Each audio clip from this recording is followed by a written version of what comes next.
the difference between itself and its mother, or its major caregiver. If it happens, if there isn't a mother and the father's raising it full time, then it's the father that would be the energy of that child. Okay. That child is energetically so connected that everything the child is experiencing is something that the mother is experiencing. And yes, dad and the dynamics of the family outside of that has an impact, but it's very largely the number one person that's in their life.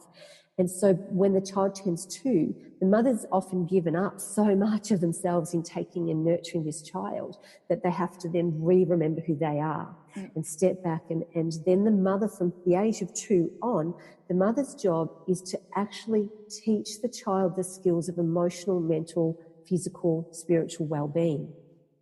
The task is to empower the child with the knowledge and the skills and the abilities to manage themselves. And that's the beautiful part of the mother. Do you mean that is a divinely gorgeous role to play that our society really needs to celebrate?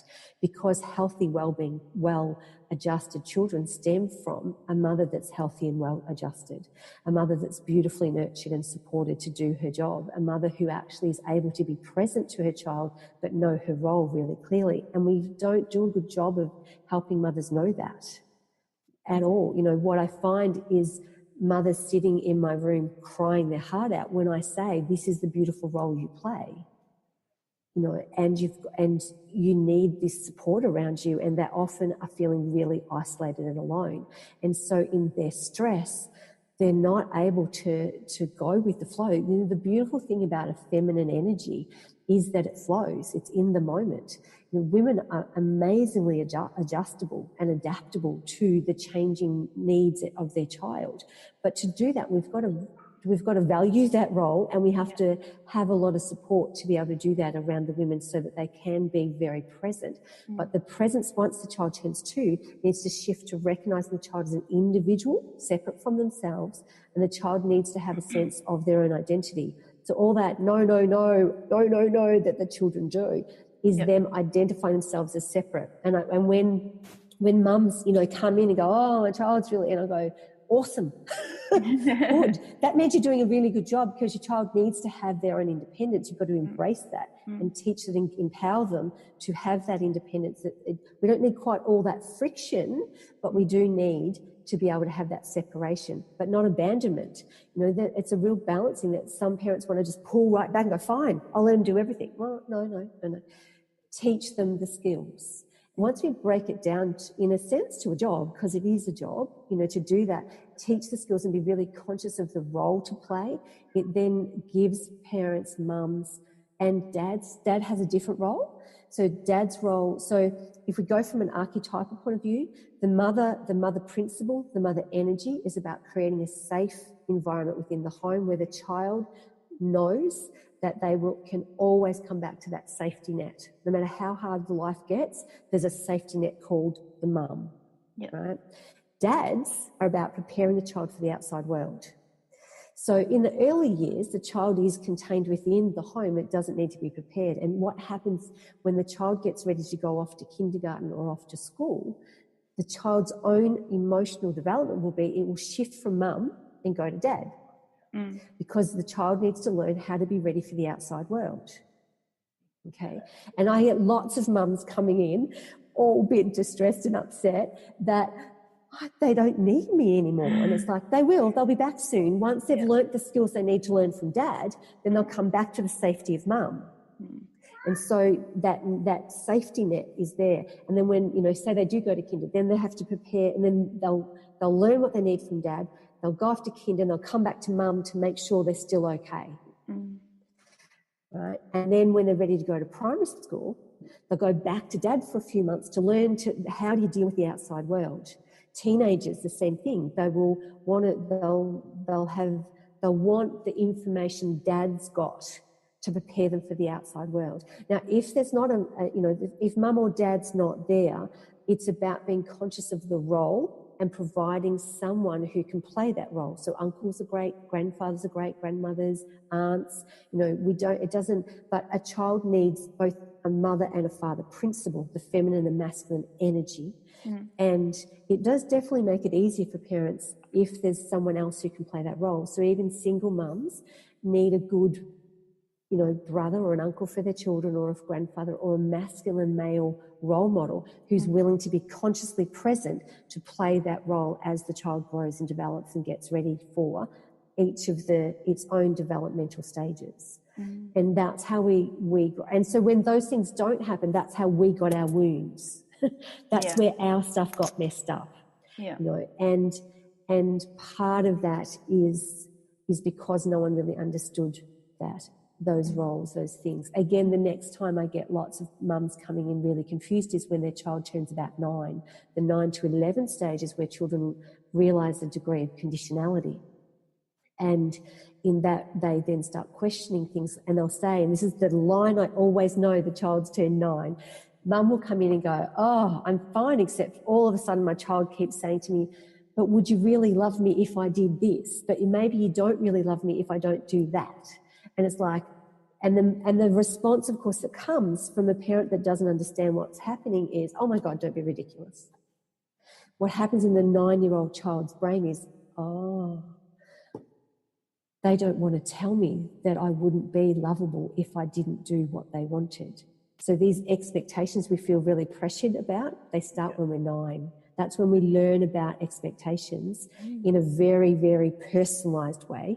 We can know a little bit about them along the way with other things, but they really get cemented in. And so when we feel really pressured as adults to meet expectations, it's because when we were 9, our brain changed and we became aware of the conditionality of society, the conditionality of people, and that we had to meet certain conditions to be loved, accepted, belong, approved of, all those sorts of things.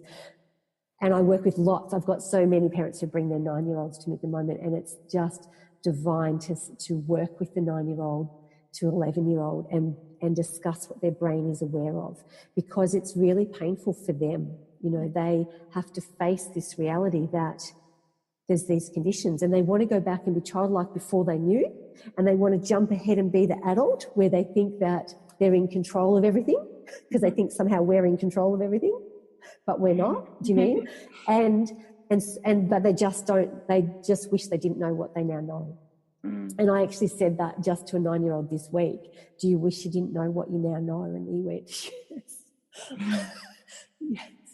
Yes. So if we understand that and nurture that and create strategies to help with that, then they can move through that phase a lot easier. And I said, you can't unknow it. And they went, I know, because they do sort of know. So being able to work through that is a beautiful process, and it really supports the children and the parents to manage those things and understand where they come from, which means hopefully that while we'll be aware of those conditions and those expectations, we can choose to step into them or not.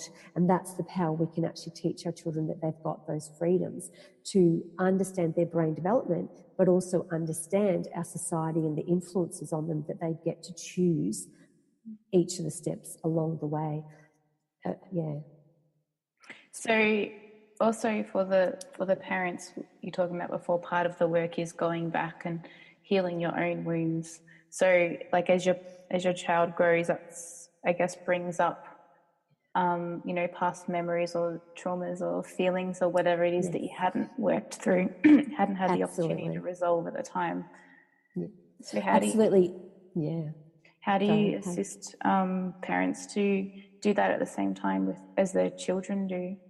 Yeah, and that's an important conversation for me to have with parents, is to help them understand that they're often coming from their own wounds, and therefore their emotional reactions are actually reactions, not responses. Yeah. And so we then work through their own wounds so that they can heal their pain and then deal with the child in front of them. And that's where I have great conversations with them about the child has their own lessons to learn, and there's a purpose, and the child is here, and their job as the parent is to facilitate that child to grow through their own lessons and to travel that journey with them as that guiding principle. And that sometimes the child is there to give the parent the opportunity to heal their own wounds. Sometimes the child is there for the parent to be able to learn the skills that they didn't learn as a child, so that they can then teach the children how to do it. A lot of the times, and one of my very dear friends, she openly says to her children, I didn't learn this stuff. This is why we go and see Oni. So we're going to go and see Oni, and Oni's going to help us all learn this stuff. And that's also really great, because it also allows the children to see that mum doesn't know everything, but she knows where to go and to get the help and to be able to help them all learn together. And so again, it becomes more of a team approach rather than the hierarchy of authority and child. But it's also really important to understand that in doing that, there's a not condoning bad behaviour and saying, oh, they're just that age and there's nothing I can do about it. Yep. Right? It's about saying, I recognise this. I'm sure I've got a role to play. I'm not sure what my skill set is because I didn't learn this stuff when I was growing up. Because so often our children are actually a direct reflection of ourselves. And so teaching them skills we never learnt is really hard. And so it's really important for the parent to learn those skills themselves as they need it. And if it's really hard for them for all sorts of different reasons, then utilising the services of someone who can do it, is important. I always remember my dad saying to me as a child, I don't know how to teach you to be different from me, but I know I want that for you. I never learnt it. Therefore I don't know how to teach you it, but I really want you to not do what I do. I want something different for you. And that for me was like, that was the humility of my dad, who I loved and adored. He was not perfect. He made ample numbers of mistakes, as all parents do, but he was very open about them and conscious of them. And so, I often say to parents, sometimes we're going to mess our kids up, but be conscious about messing them up. Go, this is the bit I don't know, and own it. And be able to kind of go, that's the part. And be, like you said before, humble enough to say, well, I can get support for that. I can get someone who does know how to do that. And then I might learn how to do it for myself and be able to implement it. So I do often, a lot of that strategy working is helping the thing. So tapping, flower essences, those healing modalities are the things that I utilise to help the parents work through their own issues, while also supporting the child. And, lots of children go home with flower essences as well to support them. And also, I do tappings. I've actually created a tapping script for the 9-year-old, patterns, because part of what actually happens for us when we're 9, part of that process of how we experience the conditionality is that we actually form our patterns of self-sabotage.